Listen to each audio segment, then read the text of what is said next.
Всем привет! Сегодня будем собирать небольшой светлый потолок в прихожей. Потолок у нас будет в 3 уровня. Верхний ровный потолок закроет гофры. С левой стороны от двери у нас будет короб простой над шкафом. И будет прямоугольная панель с подсветкой по центру. Делаем разметку для нулевого уровня и для короба над шкафом. Мы его соберем в первую очередь.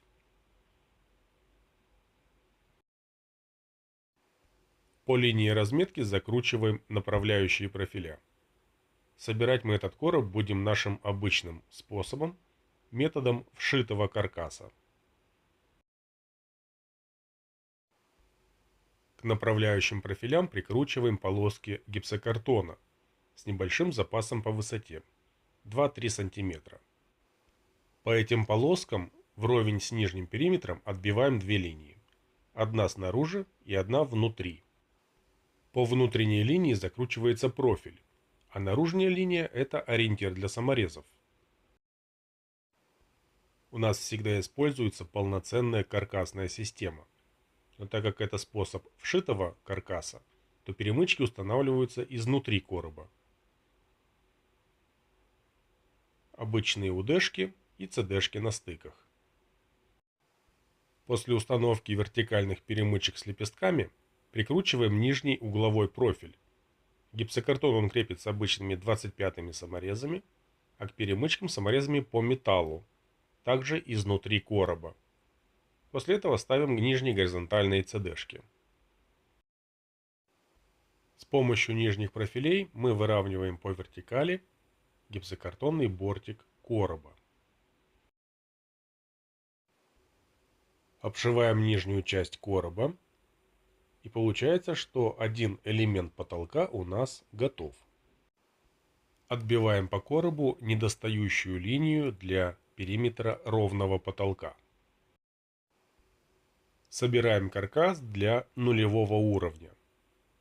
Здесь нет ничего сложного, обычная стандартная процедура. Направляющие профиля, ЦДшки шагом 40 см и подвесы. Все выравниваем и готовим к зашивке.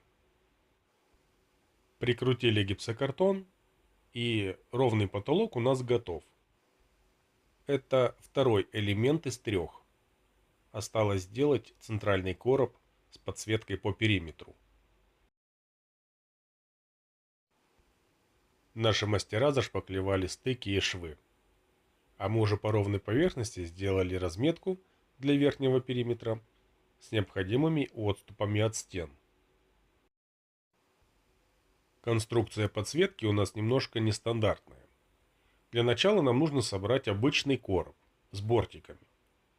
И к этим бортикам мы потом прикрутим готовые полки для подсветки. Высота центрального короба с подсветкой такая же, как и у короба над шкафом. Это нужно заранее учитывать при первоначальной разметке нулевого уровня и высот коробов. В нашем случае общая высота подсветки примерно 10 см. Это минимально удобный размер для отделки. И чем больше, тем лучше. Как вы сами можете видеть, при сборке мы используем тот же самый метод вшитого каркаса, как и раньше.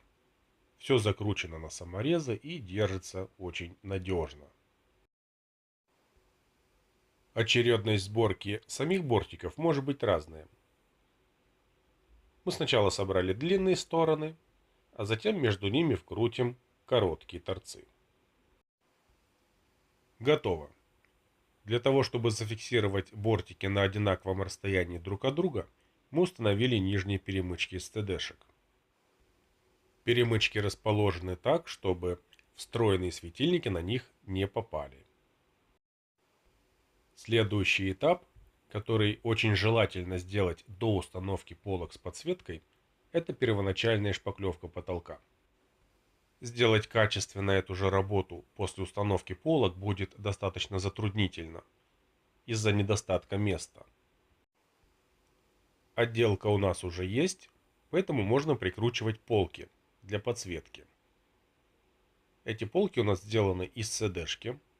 и накрыты сверху гипсокартоном. Крепятся эти профиля изнутри короба. То есть саморез входит сквозь направляющий профиль, сквозь гипсокартон и держит CD-шку за боковую сторону. На этой подсветке у нас все углы внешние, поэтому стыковки профилей сделаны под 45 градусов.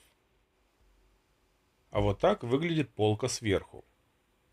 Как видите, она закрыта гипсокартоном и нет никаких торчащих саморезов и острых краев профиля. Совершенно безопасная конструкция. Запчасти, из которых делается полка. CD-шка, сверху скобы из того же профиля и на них прикручен гипсокартон. Готовые полки. Как они конкретно делаются, есть отдельное видео, я дам ссылку в описании. Закручиваем нижний лист гипсокартона. Размеры этого короба позволяют нам поставить одну целую полоску без стыков. Осталась самая малость – прикрутить торцевые полоски на полку с подсветкой. Вот так она выглядит сверху. Все ровно и красиво.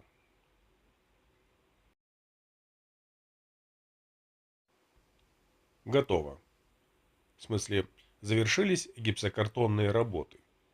Это последний из 3 элементов, из которых состоит потолок в прихожей. Дальше будет отделка, и совсем скоро все сильно изменится в лучшую сторону. Это первый этап, при котором шпаклюются саморезы и ставятся уголки. Высота полки по уголкам примерно 5 сантиметров. И еще столько же это просвет между полкой и потолком. Теперь представьте себе, как трудно туда залезть шпателем и что-то там сделать. Именно поэтому первоначальная шпаклевка внутренней части делается до установки полок. А это простенок для встроенного шкафа. К потолку он не относится, но тоже является частью прихожей. Его размеры такие, что он является продолжением короба на потолке. То есть у них одинаковый отступ от стены. Со стороны прихожей к простенку примыкает шкаф, а со стороны комнаты будет стеллаж с полками. Первый слой краски. Стены у нас пока в белом варианте, на них ничего нет. А на потолке уже нанесен первый проявочный слой краски. Лента подсветки по кругу уже установлена, а встроенных светильников пока нет. Но в принципе потолок уже имеет четко определенные грани и форму. Шкаф займет 2/3 прихожей. И вот это отверстие справа в потолке окажется внутри шкафа. А внутри отверстия находятся блоки питания для подсветки. А это почти окончательный вид прихожей. Простенок для шкафа и потолок с подсветкой. Почти окончательный, потому что потолок уже покрашен как надо, в 2 слоя. И есть встроенные светильники в центральной части. Но нет еще 2 накладных светильников, которые находятся рядом со шкафом над зеркалом. Но это можно и дофантазировать. В принципе, сегодня мы увидели и весь цикл сборки, и пример дизайна потолка в прихожей. На этом всем до свидания. До встречи в следующих видео.